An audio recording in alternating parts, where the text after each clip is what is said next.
Alrighty, we continue with part number 2. Okay, so the Romans basically have one main competitor in the time period that they start to become nice and big, and that's gonna be the Carthaginian Empire with the capital of Carthage over here, right? Now, the Carthaginians are mainly a seafaring nation, so they do a lot of war on the ocean, and they capture a lot of coastal regions, right?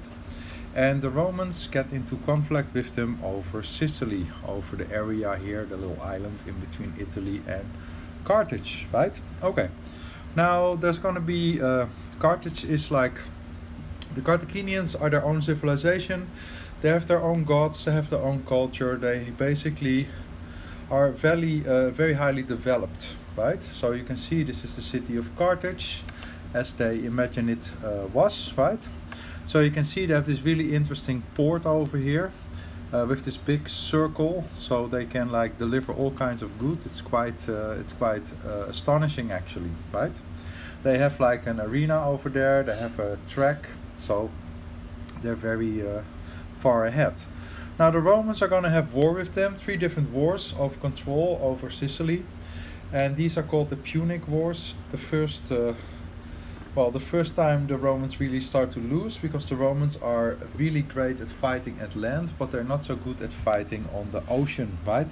So the fighting happens in these big ships, and basically the whole point is that you ram each other, right? So there's a lot of people with oars, they're rowing, usually like slaves, and then the ships gotta like run into each other, and then of course you can also shoot burning stuff at each other, but it's quite savage.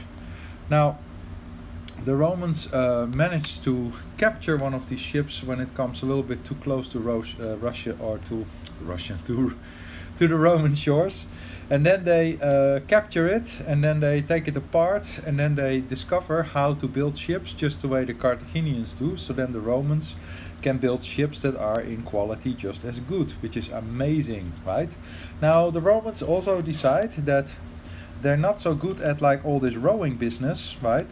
So they decide it's better for them to add this little drawbridge, as you can see on the top left, with this spike on the bottom, because that allows the Romans to fight the way they want, right? So if you were to drop this bridge, that means that you can then run across, and that is really the best way for the Romans to fight, because the Romans are super organized, they've got superior armor and superior technique. So they like to fight hand-to-hand combat, right? So then they start to win. So when they win finally, then they'll force the Carthaginians to pay lots of like repair costs, and they say we have to own this region now, and you can still be strong, but you know you gotta give us some good deals on all these things. So basically they Romans dominate them, right? But then you can see over here, the Carthaginians also have a part over here in the bottom of Spain, which you can see, right? And that's very important, because there's going to be a guy, and you probably heard of this guy, named Hannibal of Barca, which later of course is going to be named Barcelona. Barcelona is going to be named after this, right? So Hannibal of Barca, he decides he doesn't, like it that the Romans control the Carthaginian Empire, and he's a general, so he decides to just go and attack, right? So he goes with his war elephants, and he travels all the way from Spain overland, going like up, and he drives with his war elephants, and he gets very close to the capital of Rome, right? So then the Romans get super upset, and they decide, they have to do something about it. So they go and they sail to Carthage, and they say to the leaders of the Carthaginian Empire, what's going on? You guys were supposed to listen to us, but this Hannibal of Barca, why is he attacking us? And then the people say, well, we did not send him. And then the Romans say, well, you better send him back then. So then they send him back, blah, blah, blah. And then the Romans say, you know what? We will never be truly powerful as long as the Carthaginian Empire coexists. So then they decide to end the Carthaginian Empire, and they do. So they invade the capital, and they destroy everything they can find. They destroy all the libraries, they destroy most of the people, and they really wipe out this culture, right? They want nothing to remain from this culture. So we know nothing of this culture other than what the Romans tell us or write about, because none of the written records from the Carthaginian Empire exist, because the Romans have destroyed everything, right? Now they want to make sure that no one will ever be able to rebuild this city, right? So what they do, you can see there's a lot of fields around over here, around the city. So the Romans decide, they're going to make sure that nobody can ever grow any more plants over there. So what they do is they go and they get these oxens, they get a lot of salt, and they make the salt go in the earth. So because now there's so much salt in the earth, you can no longer grow any crops there, right? So the Romans really, destroy a whole civilization, basically, right? And this is something that they will keep on doing and doing and doing, right? Okay, this is what it looks like today, just so you know, right? These are the remains. So when the Romans win from the Carthaginians, they now, of course, get to claim everything the Carthaginians used to own, right? So the Roman Empire becomes a lot bigger, see? So now not only do they have the green stuff, but they also have all the orange stuff. And then they want to expand a little bit further. So where they're gonna go to next is this place up top left called Gaul. Nowadays mainly Europe, right? Okay, so they're gonna go over there. Now I want you to take a look at this map over here, right? So in this time period, the people in Europe are still living in tribes. They are tribal societies, right? So they do not yet have city-states, right? They're still tribal civilizations, right? So there's lots of different tribes. They speak different languages. They have different cultures. They believe in different things, right? Oopsa. So they are mostly hunters, farmers, and fishermen, right? The tribes were led by the elders of the tribes. The tribe would fight sometimes with other ones, sometimes they would work together, right? They all have different languages, and they basically, you can see over here is all the names: the Scots, the Picts, the Angles, the Frisians, the Danes, the Saxons, the Normans, the Britons, the Franks, the Vandals, the Lombards, the Goths, all different groups, right? So what did the Romans think about these people? Well, the Romans think these people were barbarians, right? Now, why were they barbarians? Because the way they spoke, the Romans could not understand anything of it, and they also thought they were like very far behind in civilization. And then I will say absolutely, right? Look, I have to open number 2. This is great. Trying to open. Oh, clicking on the wrong button. Done. That is 1. Number 2. There we go. So here we go. So the people in Europe, all the different tribes, their life looked sort of like this. They lived in longhouses, right? I told you every civilization lives at a certain point in longhouses. Now, the people in Europe did not built really with stone all that much. They built with wood. It's very much a forested area. They, of course, they did not have any iron themselves. They did not find any iron in the ground, and they did not really use fire to create their own weapons. So they had to buy weapons and import them from other places that they did any business with, right? So the quality of the weapons of the Germanic tribes was very low quality material, right? Good. So this is more examples of longhouses. I already told you every single culture at a certain point in time will live in a longhouse, right?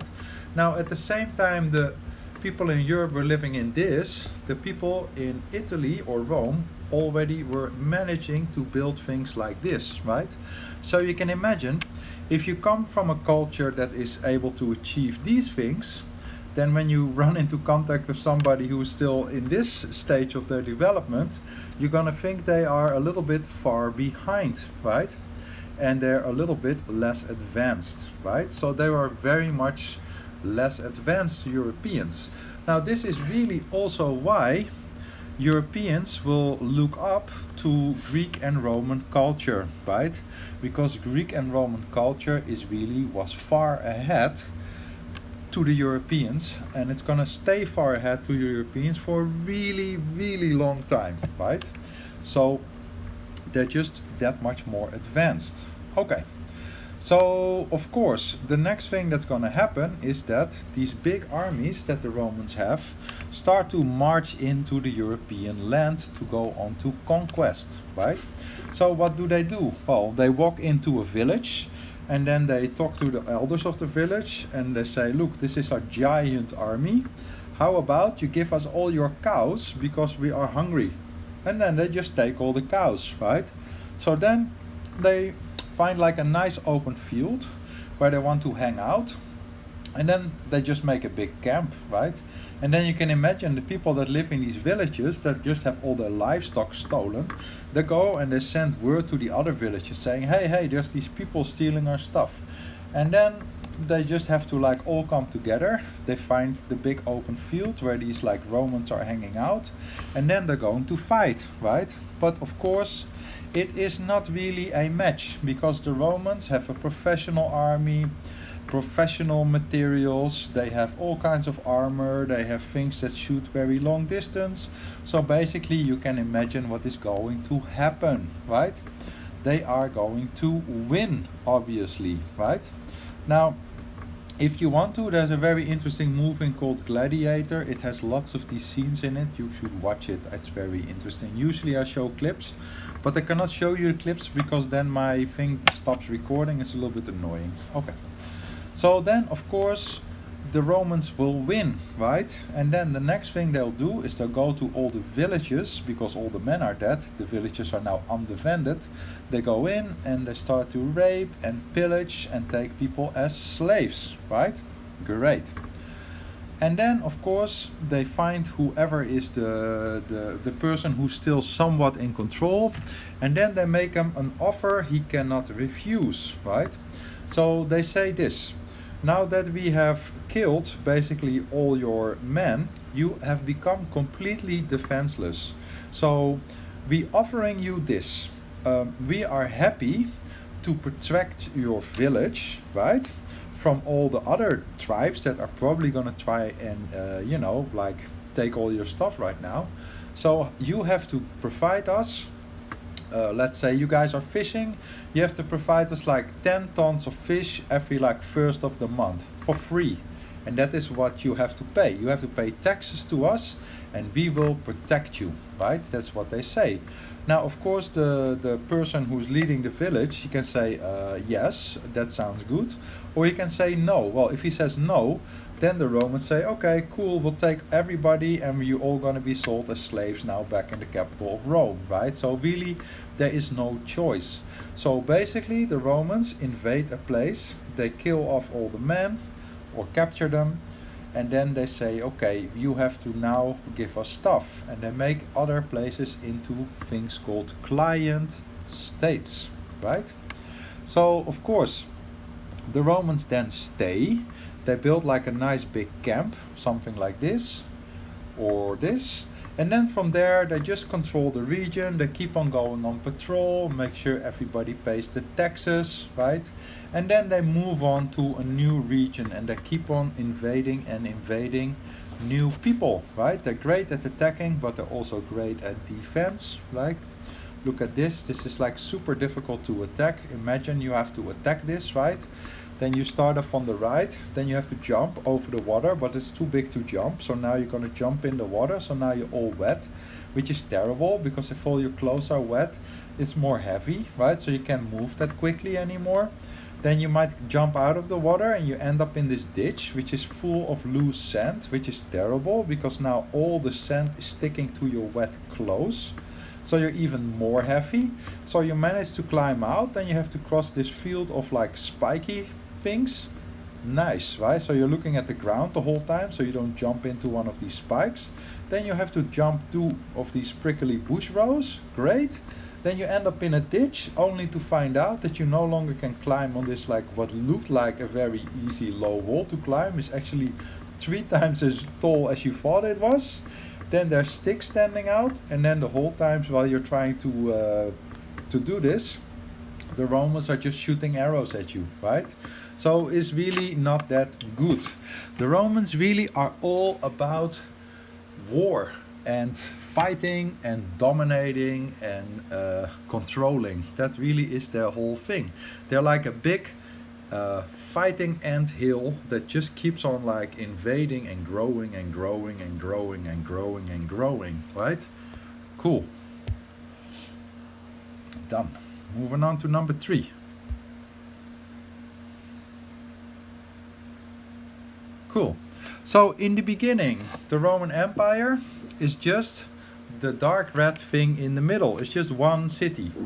But then, over the course of like 700 years, they managed to capture all the colored area over here. See? So they really are a dominating force, right? So all the places here are all client states to the city of Rome. So everybody has to follow Roman directions. There's Roman armies everywhere, and everybody has to pay taxes to the Romans. So the Romans are super wealthy, right? So super wealthy, and they have slaves everywhere. So these are the numbers. These numbers are all the different legions, so all the different armies that they have stationed in different places. See? And the line is giving you the control. Hoppa. Now this is all the different resources they bring from the different countries, right? Back to the city of Rome.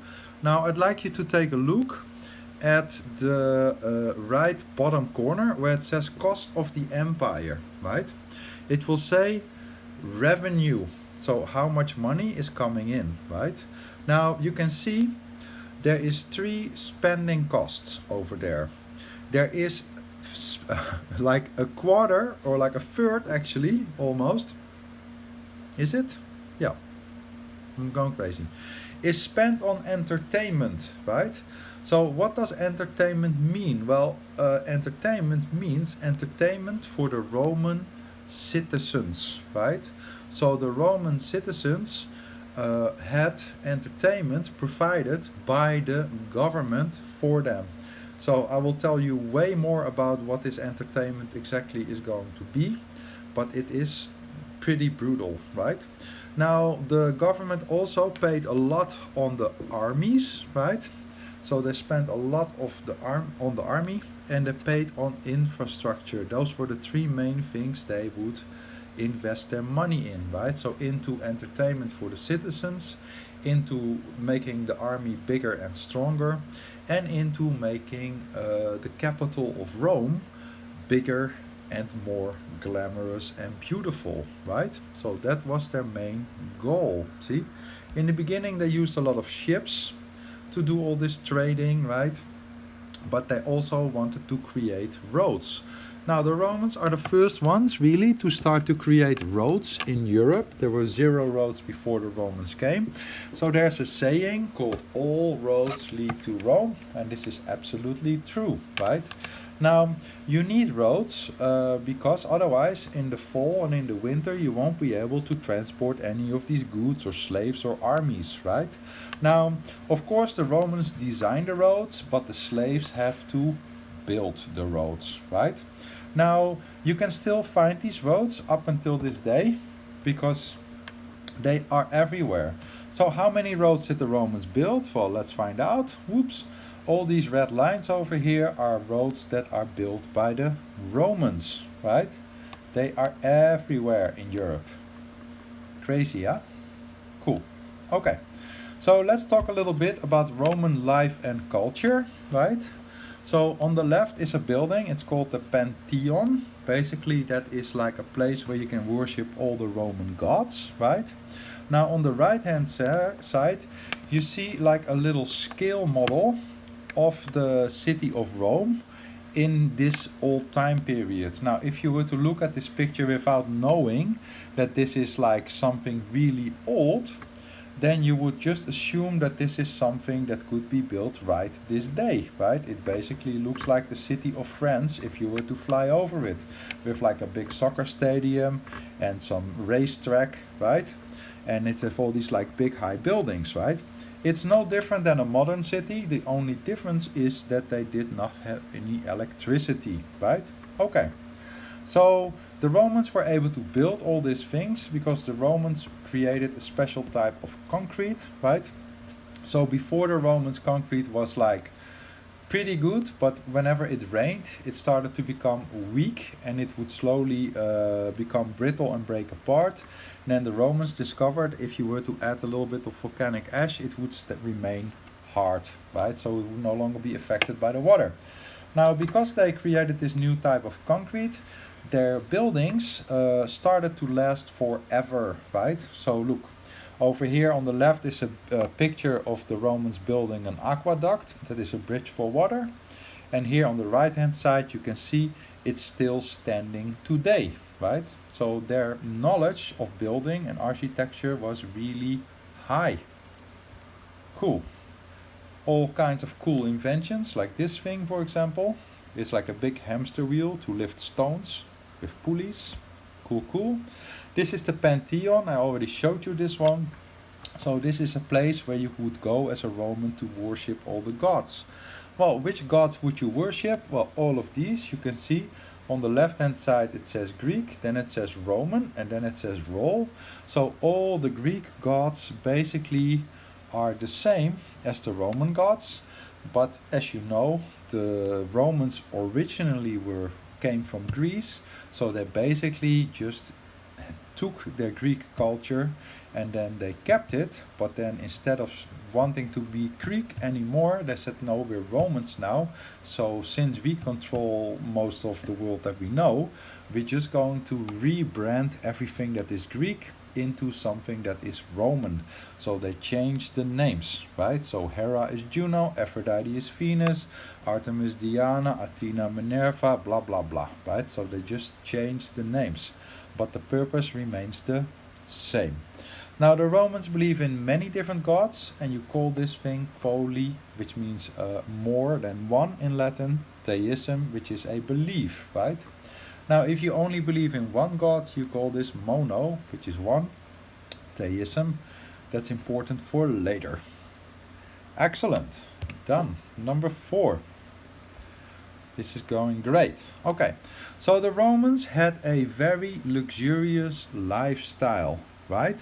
Well, most of the Romans. If you were a Roman citizen, so that meant you are part of Roman society, your life was awesome.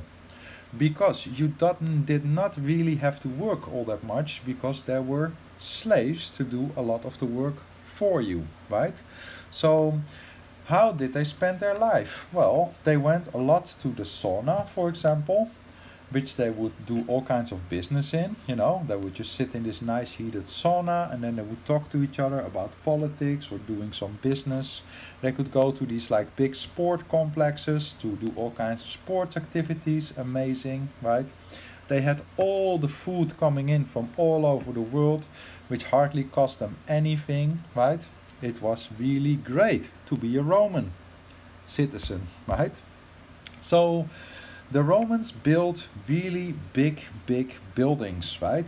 Now, I showed you earlier some Greek temples, right? And these buildings really look like Greek temples. The Greeks built these buildings for their gods, right? They built temples for their gods. The Romans sort of built temples for themselves. They built temples for their government to show their power, might, and wealth. Right? So they make giant government buildings. They basically honor themselves. Now the Romans invent many new things. one of the things they invent, which is really, really important if you want to live in a city, and that is a sewage system, right? So they invent sewage system, which is great because all your polluted, dirty water will go and it will travel downwards, right? So if you look at the right bottom corner, you can see the city, and then to the right of the city is going to be a lake. Now, water always wants to travel to a lower area, so that means that your dirty, polluted water will travel to a lower area, right? Now, if you were to start drinking from this lower area water, then you would get a lot of bacteria and you could get very sick, right? So the Romans realized that you could get super sick if you were drinking and pooping and washing in the same water, right? So they figured out that it was great if you could think of a way to get like some nice clean drinking water from the mountains, right? So the Romans start to build bridges called aqueducts that would slowly, because water always want to go down to a lower point, so they would build bridges to get the water to go from high to low. And this ensured that the Romans always had nice, fresh, clean drinking water. And that is something that we still do till this day, right? People will get water, as you can see in the bottom one of the two, from somewhere high, then it gets filtered and then it gets sent to the water, then the sewage system pumps it down and then it goes down into water reservoirs lower, right? Now this is very important, and this is something that the Romans already knew. Now a little bit later the Roman Empire is going to fall apart. I will tell you all about it, how it all breaks apart, but basically that means that after the Roman Empire falls, the Europeans are on their own, right? So then the Europeans have to reinvent everything that the Romans already knew. Now, one of the things that is lost in this time period for the people in Europe is that they do not understand that you need to have fresh, clean drinking water, right? So when the Europeans start to experiment with building cities for the first time, they do not have sewage systems in them. They do not have a source of clean, fresh drinking water coming from the mountains. So what happens is 25 to 40% of all the Europeans living in city areas will die because of the Black Plague, right? Basically, the problem is they poo and pee in a bucket, they throw it in the street, it will slowly go down to the lake below, they drink from the lake, they wash in the lake, so they get sick and they have no idea why everybody is dying. The closest they get to having an explanation is that they have done something wrong and God is very angry at them, right? So I'll tell you why they'll have this mindset once we get to this point. So that is really brutal. Now the Romans didn't have this problem because the Romans had sewage systems and aqueducts. Okay, here we go. So I'll tell you a little bit about the Roman class system so that you understand. Here we go. So I told you that in the beginning the Romans were a kingdom with a king, then they became like a democracy, and then they became like a dictatorship, right? Now throughout these different time periods, the social structure doesn't really change, right? So there is basically a few different classes. On top you have like the citizen classes, those are the patricians. So the patricians are family descendants from the first 100 families that were of the senator class. So those were the people that in the beginning of the Roman Empire paid a lot of money to Romulus, and then they became part of the senator class, and of course those people remained in power. They only have like relationships with other people from the same class, so this class just keeps on like growing on its own, right? Now underneath is everybody else who is a citizen, a Roman citizen, original Roman citizen, right? And then of course they keep on growing themselves too, right? But this is very different.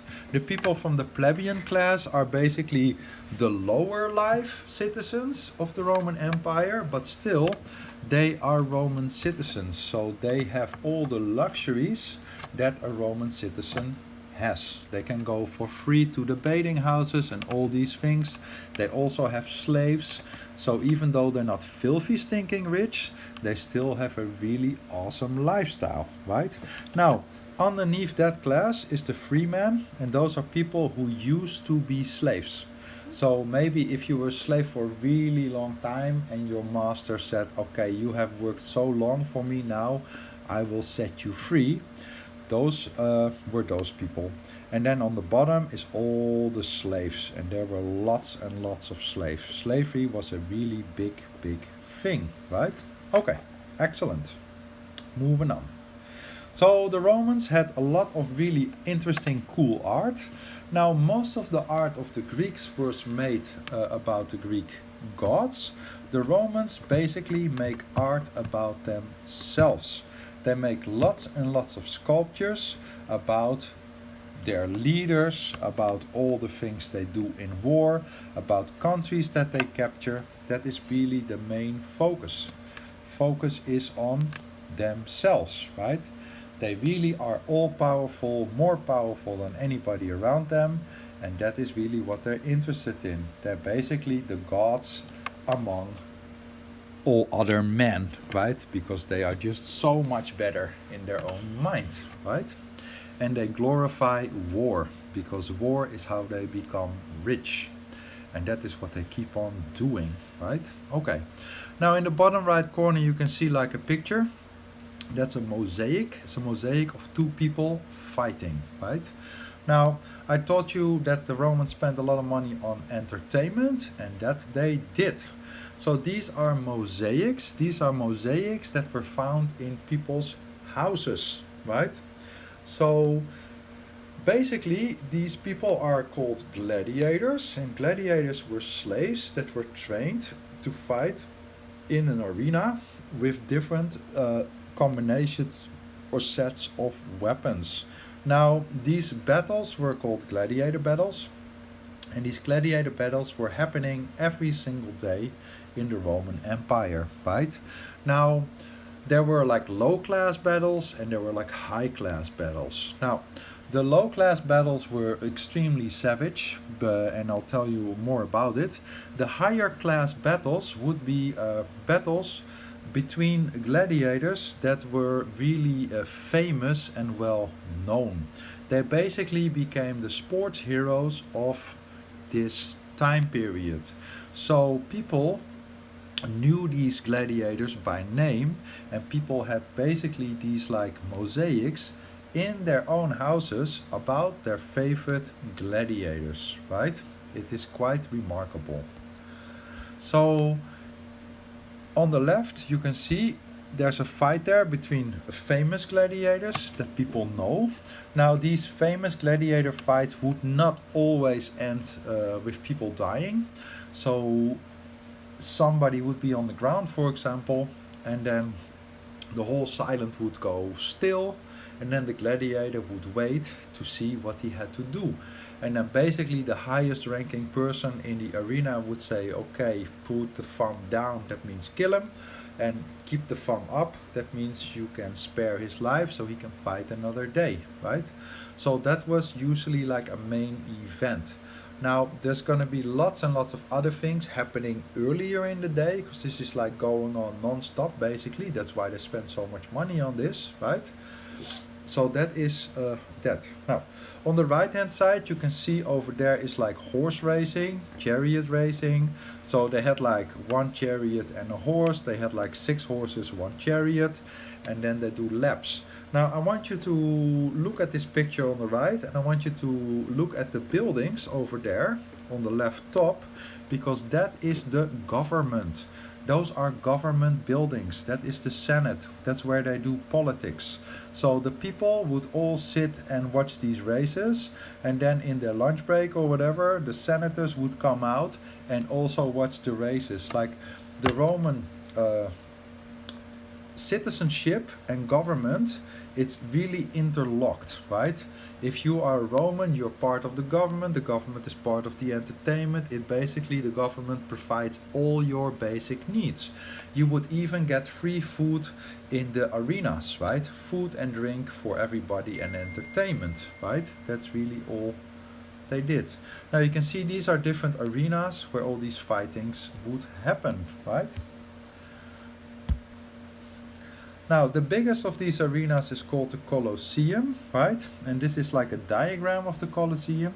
It was so humongous and so big, they could even fill it with water to recreate these giant ship battles.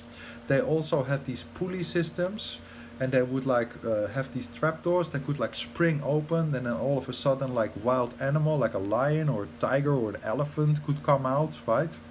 And it was really, really brutal.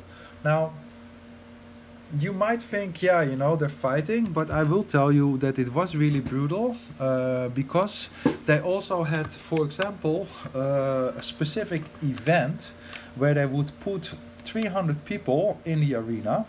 They would give all of these people a sword, and they would all wear a helmet, and this helmet went over their head, and basically there were no eye holes, nothing. So these people were basically naked with just a helmet and a sword, being completely blind, stumbling inside an arena as they were trying to walk around and I guess hit each other without being able to see anything. It was absolutely horrendous, right?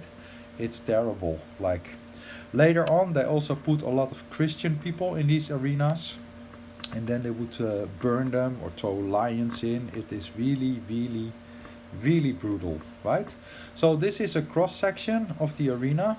So you can see in the front here on the bottom is where all the senators are sitting and the important people, and then as you go higher the people become less important, right? Now of course you want to sit very close because then you can see all the blood and all the pain in the faces. Super fun, right? But no. So that is really the Roman Empire. The Roman Empire is all about violence, dominating other places, investing this in entertainment for the people and food for the people, slaves for the people, building stronger army, dominating more land, investing it in building the city pretty, glorifying themselves. That is really Roman Empire, right? Okay. Now, all of that is going to change. And all of that is going to change because of this. Because of Christianity. So I'm gonna call it quits right here. Pause this, and I'm gonna